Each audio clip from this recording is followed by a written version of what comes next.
성부와 성자와 성령의 이름으로 아멘. 은총이 가득하신 마리아님 기뻐하소서. 주님께서 함께 계시니 여인 중에 복되시며 태중의 아들 예수님 또한 복되시나이다. 천주의 성모 마리아님, 이제와 저희 죽을 때 저희 죄인을 위하여 빌어주소서. 아멘. 성부와 성자와 성령의 이름으로 아멘. 네, 반갑습니다. 오늘은 제 5강인가 6강인가요? 네, 교회 성화임무에 대해서 여러분들과 함께 하도록 하겠습니다. 예, 성화임무는 굉장히 긴데요. 네, 오늘은 성사가 무엇인지에 대해서만 일단 여러분들하고 함께 나누겠습니다. 예, 교회법 제4권이 성화임무에 대해서 이야기하는데 여기는 성사가 무엇인지, 그리고 우리 교회 안에 있는 7성사, 각각의 성사에 관한 규정들을 이야기하고, 또 준성사나 거룩한 장소, 시기, 이러한 모든 것들에 대해서 정말 많은 것들을 이야기하고 있습니다. 그래서 역시 다 볼 수는 없고요. 여러분들과 함께 나누고 생각해 볼 수 있는 것들 무엇인지 좀 추려서 그렇게 이야기하도록 하겠습니다. 가장 먼저 이야기할 것이 성사란 무엇인가입니다. 예, 신자분들에게 성사가 무엇입니까? 라고 이렇게 여쭤보면 대부분 보이지 않는 하느님의 은총을 보이게 해주는 것, 네, 그렇게 말씀을 하셔요. 예, 아주 간결한 정의고 맞는 말씀입니다. 정답입니다. 예. 근데 이것을 좀 더 구체적으로 자세히 설명하면 이것이 교회법 제 840조가 됩니다. 뭐라고 나와 있는가 하면, 주 그리스도께서 세우시고 교회에 맡기신 신약의 성사들은 그리스도와 교회의 행위이니만큼 이로써 신앙이 표현되고 강화되며 또 하느님 경배가 드려지고 사람들의 성화가 이루어지며 따라서 교회의 칭교를 이룩하고 강화하며 드러내는데 가장 크게 기여하는 표지이고 수단이다. 그러므로 거룩한 교역자든지 그 밖의 그리스도교 신자들이든지 성사 거행 중에 최대의 공경과 합당한 정성을 기울여야 한다라고 그렇게 아주 자세하게 나와 있습니다. 예, 성사 누가 세웠습니까? 여기 나오죠? 바로 예수 그리스도께서 세우셨습니다. 교회가 마음대로 만들어낸 것이 아닙니다. 성사를 모방해서 교회가 만든 것은 준성사라고 그렇게 이야기합니다. 그죠? 나중에 준성사 다룰 때 말씀드리겠습니다. 그리고 이 성사는 누구의 행위라고 이야기하죠? 바로 그리스도와 교회의 행위이다. 제가 앞서던 시간에도 말씀드린 것 같은데요. 그냥 신부님 한 사람이 사사로운 행위가 아니라는 것이죠. 예. 그래서 모든 성사의 참된 집전자는 바로 예수 그리스도이시고, 사제들은, 성직자들은 그리스도의 위격 안에서 이 성사를 그냥 주례하는 사람들인 겁니다. 예, 정말 참으로 성사를 집전하시는 분은 그리스도이시죠. 교회의 행위라는 것도 중요한데요. 예, 여러분 이제는 잘 아실 텐데, 교회가 뭡니까? 하면 네, 하느님 백성이죠. 예, 그냥 성당 건물이 아니라, 즉 사제뿐만이 아니라 모든 그리스도교 신자들이 하는 행위, 그것이 바로 성사라는 겁니다. 그래서 미사 때 사제가 주님께서 여러분과 함께 하면 여러분 또한 사제 영과 함께 그렇게 대답하시죠. 이것이 바로 우리 모두가 사제직에 참여해서 이 미사를 이루는 사람들이 된다라는 것을 이야기하는 것입니다. 신부님 없으면 미사 할 수 있습니까? 못합니다. 그죠? 예, 신부님 없으면 미사 못합니다. 그럼 신자들이 없으면 미사를 할 수 있습니까? 못합니까? 네. 못합니다. 예. 근데 정확하게 이야기하자면 하지 말라고 이야기합니다.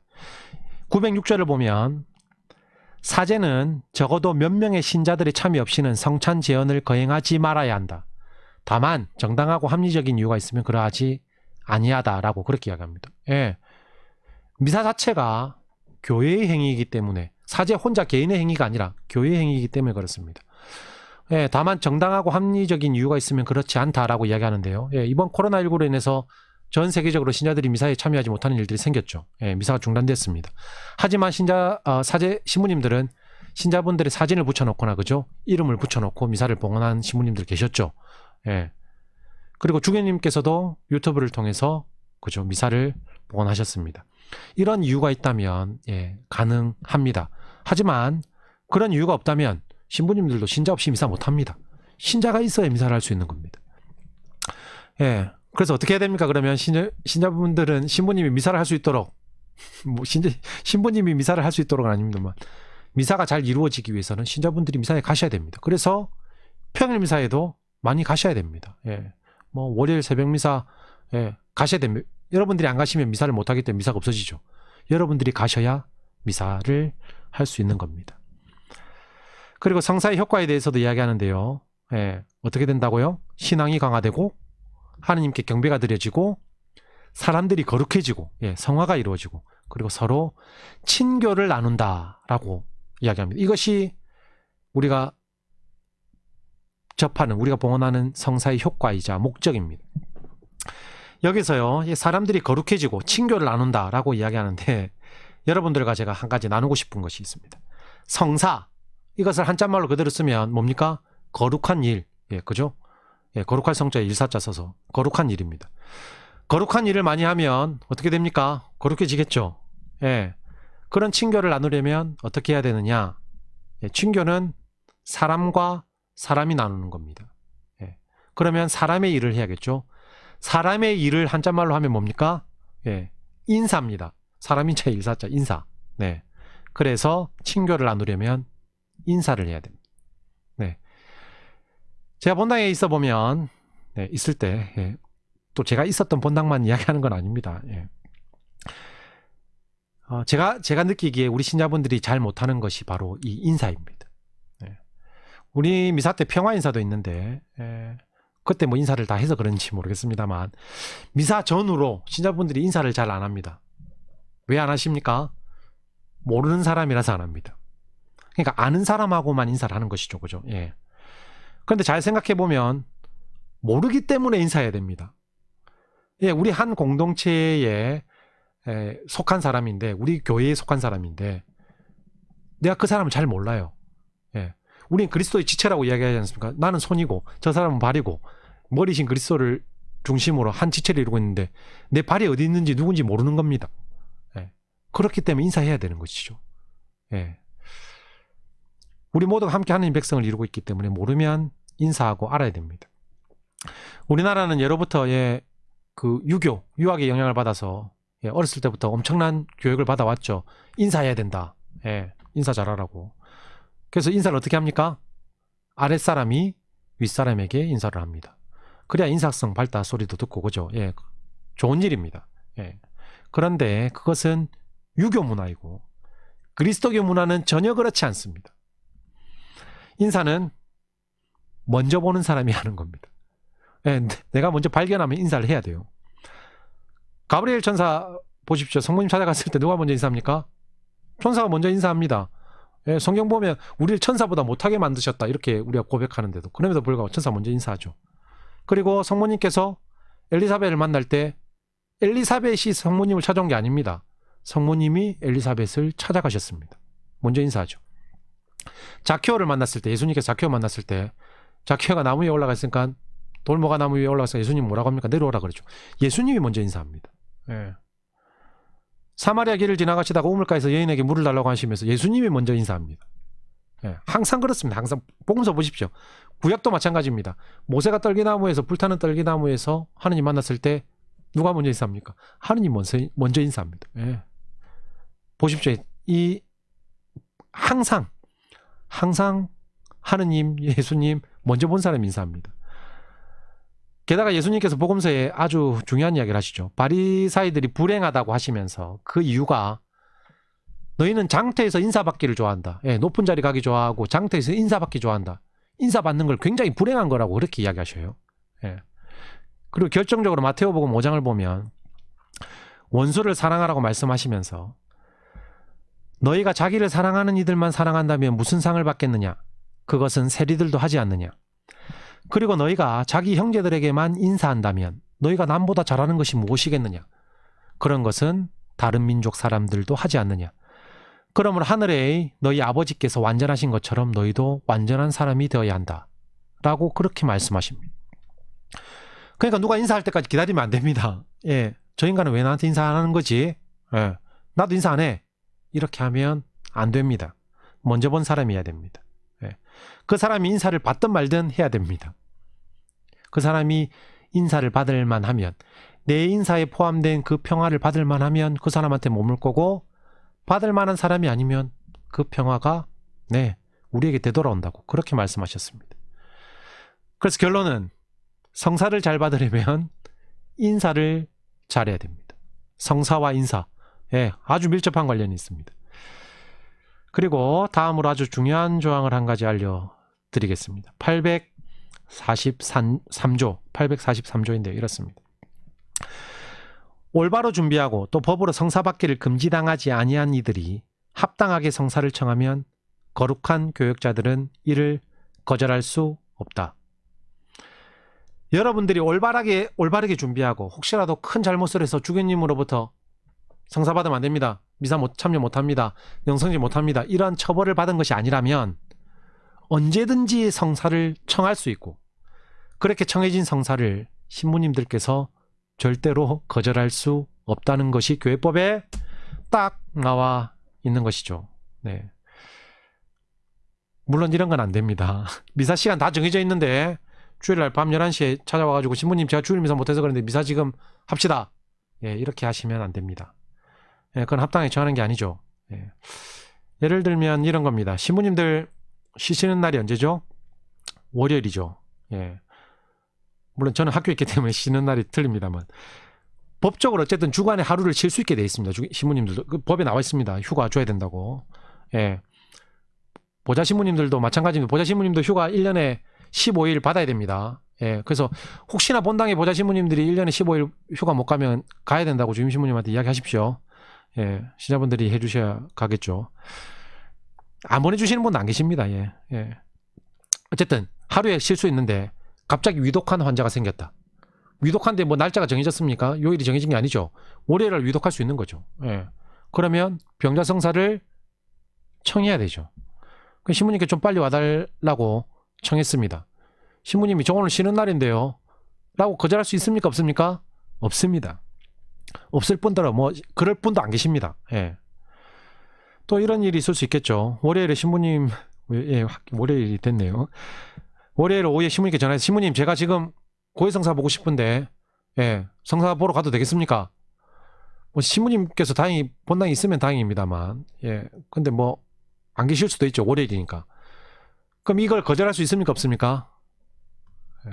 만약 저한테 이런 일이 생긴다면 누군가 저한테 제가 본당에 있는데 신부님 월요일 오후에 전화 와서 성사 보고 싶습니다 하라면 저는 그럴 것 같습니다. 내일 오시면 안 될까요? 예. 내일 미사 전이나 미사 후에 드릴 수 있는데 근데 정 안 된다 그러면 예, 그냥 미워하게 되겠죠. 네. 미워하지 않고 그냥 드려야 됩니다. 거절할 수 없습니다. 예. 그런데 이것도 아셔야 됩니다. 같은 법조문 2항을 보면 영원의 목자들과 그 밖의 그리스도교 신자들은 각자의 교회 내의 임무에 따라 관할권제에 의해 제정된 규범에 유의하면서 성사를 청하는 이들이 합당한 복음화와 교리교육으로 성사를 받을 준비를 하도록 보살필 의무가 있다. 그러니까 신자분들이 성사를 잘 받을 수 있도록 준비를 시켜야 한다는 것이죠. 그래서 교육해야 됩니다. 교육도 하라고 여기 규정이 나옵니다. 그래서 교육할 때 될 수 있으면 월요일에 전화하지 마시라고 그렇게 교육을 해야 되는 거죠. 꼭 필요하면 월요일도 청하셔야 됩니다. 네. 웃자고 한 이야기입니다. 사실 843조, 네. 843조가 말하는 중요한 정신은 성사를 받는 데에는 어떠한 자격도 필요 없다는 것을 이야기하는 겁니다. 세례를 받고 견지를 받고 성품 성사를 받고 병자 성사를 받고 성체를 영하는데 아무런 자격도 필요하지 않다라는 것을 이야기하는 것이죠. 부자는 받을 수 있고 가난한 사람은 안 되고, 예, 뭐 혹은 반대로 가난한 사람은 되는데 부자는 안 되고, 예, 그런 것 없습니다. 예, 왜냐하면 성사는 은총이기 때문에 그렇습니다. 물론 조건들도 있습니다.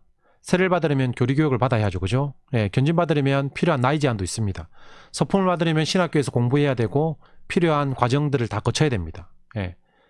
하지만 그건 자격이 아니라 필요한 조건을 채우는 겁니다. 왜냐하면 그런 조건들을 채웠다고 해서 아, 나는 자격 있는 사람이다 이렇게 말할 수 있는 것이 아니죠. 예. 하느님 앞에 누가 우리가 자격 있다 이야기할 수 있겠습니까? 사실 특히 신학생들이 이런 고민을 많이 합니다. 예, 제가 뭐 오랜 시간 학교에 있었던 것은 아닙니다만, 예, 오랜 시간 동안 신학교에서 배우고 익히며 사제로 살아가기 위한 필요한 조건들을 성실히 채우죠. 신학생들을 정말 성실히, 예, 하고 있습니다. 그런데 그럼에도 불구하고 스스로를 바라볼 때 너무나 부족하고 실수투성이인 것이죠. 그런 자신의 모습을 보고 과연 내가 사제로 살아야 되는가라는 고민을 합니다. 예. 내가 사제로 살 자격이 있는가라는 것을 고민하죠. 예, 우리들 중에 그 누구도 하느님 앞에 난 자격 있는 사람이다라고 말할 수 없을 겁니다. 예. 아무런 그런 자격이 없음에도 불구하고 사랑이신 하느님께서 은총을 거저 내려주시는 것이죠. 그것이 성사입니다. 그래서 여러분들 혹시라도 뭐 저런 사람이 성당에 나오는가, 예, 혹시라도 저 사람 무슨 낯짝으로 성당에 나왔지, 무슨 낯짝으로 미사에 왔지, 예, 이런 생각을 하시면 안 된다는 말씀을 드리는 겁니다. 우리는 자격이 있어서가 아니라 하느님의 은총으로 사는 사람들입니다. 예수님께서도 아주 분명히 이야기하시죠. 청하여라, 너희에게 주실 것이다. 찾아라, 너희가 얻을 것이다. 문을 두드려라, 너희에게 열릴 것이다. 누구든지 청하는 이는 받고 찾는 이는 얻고 문을 두드리는 이에게는 열릴 것이다. 예. 제가 지난 시간 소개해드린 복음의 기쁨, 네, 복음의 기쁨, 여기서 프란치스코 교황님께서 이렇게 말씀하십니다. 이 책 꼭 사십시오. 이 구절을 들으면 아마 사실 겁니다. 교회는 언제나 문이 활짝 열려있는 아버지의 집이 되어야 합니다. 이러한 개방성을 보여주는 하나의 구체적인 표시가 바로 모든 성당의 문은 언제나 열려있다는 것입니다. 누군가 성령의 이끄심에 따라 하느님을 찾고자 성당을 찾아왔을 때 차갑게 닫혀있는 문을 마주하지 않을 것입니다. 닫혀있지 말아야 할 문들은 또 있습니다. 누구나 어떻게든 교회 생활에 참여할 수 있습니다. 누구나 공동체의 일원이 될 수 있고 성사들의 문도 어떠한 이유로든 닫혀 있어서는 안 됩니다. 특히 그 자체가 문인 세례성사가 그러합니다. 성찬례는 성사생활의 충만함이지만 완전한 이들을 위한 보상이 아니라 나약한 이들을 위한 영약이며 양식입니다. 교회는 저마다 어려움을 안고 찾아오는 모든 이를 위한 자리가 마련되어 있는 아버지의 집입니다. 아무런 자격도 없습니다. 모든 사람이 다 올 수 있죠. 성사는 완전한 이들을 위한 보상이 아니라 나약한 이들을 위한 하느님의 선물이다. 예. 사셔야겠죠, 이 책? 네. 너무너무 아름다운 이야기들이, 예, 가득합니다. 그리고 반드시 우리가, 예, 알아야 할 이야기로 채워져 있습니다. 예, 그리고 이런 성사를, 예, 매일같이 집과 가까운 곳이 있는 성당에서 찾아가서 받을 수 있다면 얼마나 행복한 일이겠습니까? 그죠? 성당 가까이 사시는 분들. 근데 어떤 때는 출장도 가고 여행도 가고 여러 가지 다른 이유로 다른 곳으로 떠나게 되기도 하죠. 아무리 둘러봐도 성당이 없는 곳으로 그렇게 가게 될 수도 있습니다. 그럼 어떻게 해야 되느냐? 예, 대송 바치면 됩니다. 대송 바치면 되는데, 이 대송 이야기도 제가 다음에 하겠습니다. 대송이 주님의 기도 33번이 아닙니다. 이 대송 규정이 있어요. 예, 여기서 좀 특수한 상황이긴 합니다만, 성사를 교류할 수 있는 상황에 대해서 조항을 하나 이야기할까 합니다. 844조인데요. 예, 이런 겁니다. 가톨릭 교역자들은 가톨릭 신자들에게만 적법하게 성사를 집전하고, 가톨릭 신자들 역시 가톨릭 교역자들에게만 적법하게 성사를 받을 수 있다. 무슨 말인가? 신자분들은, 예, 우리 가톨릭 신자분들은 신부에게만, 그러니까 사제에게만 목사님을 찾아가서 성사를 받을 수 없는 겁니다. 마찬가지죠. 제가 우리 가톨릭 신자분들에게 세례를 주거나 성사를 집전하지 개신교 신자분들에게 뭘 할 수 있는 게 아닙니다. 예, 그것이 원칙이죠. 그런데 특수한 경우에 이것이 가능할 경우가 있습니다. 이것이 뭔가 하면, 가톨릭 교역자에게 가는 것이 물리적으로나 윤리적으로 불가능한 가톨릭 신자들은 필요하거나 참으로 영적 유익이 있는 때마다, 그리고 오류나 무차별주의의 위험이 회피되는 경우에 한하여 고해, 성체, 병자 성사를 유효하게 보존하는 교회의 비가톨릭 교역자들한테서 이 성사를 받을 수 있다. 반대도 마찬가지입니다. 비가톨릭 교회, 그러니까는 우리 가톨릭 교회가 아닌 교회의 신자가 저한테 자발적으로 찾아와서 성사를 달라고 하면 참회, 성체, 참회, 성체, 병자, 이 세 가지 성사는 줄 수 있습니다. 다만 성사를 온전하게 보존하고 있어야 되고 자기 교역자를 찾을 수 없는 특수한 상황이어야 하는 것이죠. 예를 들어서 그런 겁니다. 그리스에 갔어요, 여러분들. 그리스에 갔는데, 그리스 정교회죠. 정교회인데, 여러분들이 성사를 받을 수, 성당을 찾을 수 없는 겁니다. 물론 정교회에는 가톨릭 정교회도 있고요. 그죠? 가톨릭 동방교회도 있고, 동방 가톨릭 교회도 있고, 그냥 동방교회도 있는데, 동방교회는 이 성사를 보존하고 있습니다. 그러면 가톨릭 신자를 내가 아무리 해도 찾을 수 없다. 근데 내가 지금 죽을 위험에 있다. 그러면 병자 성사를 다른 교역자에게 청할 수 있는 겁니다. 그 조항을 지금 844조가 이야기하고 있는 것이죠. 근데 여기서 중요한 것이 한 가지 있는데, 오류나 무차별주의의 위험을 피하라고 하죠. 이것이 중요합니다. 이것은 실생활에서도 중요합니다, 여러분. 신자분들 중에 그런 분들 있어요. 야, 다 같은 하느님인데 뭐 어때? 예, 하느님 다 같은 하느님이시죠. 하지만 이것은 무차별주의입니다. 다 같은 하느님이지만 하느님의 말씀을 어떻게 보존하고 어떻게 지키고 있고 또 어떻게 전하고 있는가, 성사를 어떻게 보존하고 있는가는 교회마다 다릅니다. 예, 이것을 다 같다고 할 수 없어요. 그래서 무차별주의나 이러한 오류들을 피하는 것이 아주 중요합니다. 뭐 성사 다 똑같은 성사네, 똑같은 하느님이네 라는 인식은 위험하다는 것이죠. 그래서 이러한 것들 조심하면서 특수한 상황에서는 성사 교류를 할 수도 있다라는 규정이 우리 교회법전에 잘 나와 있습니다.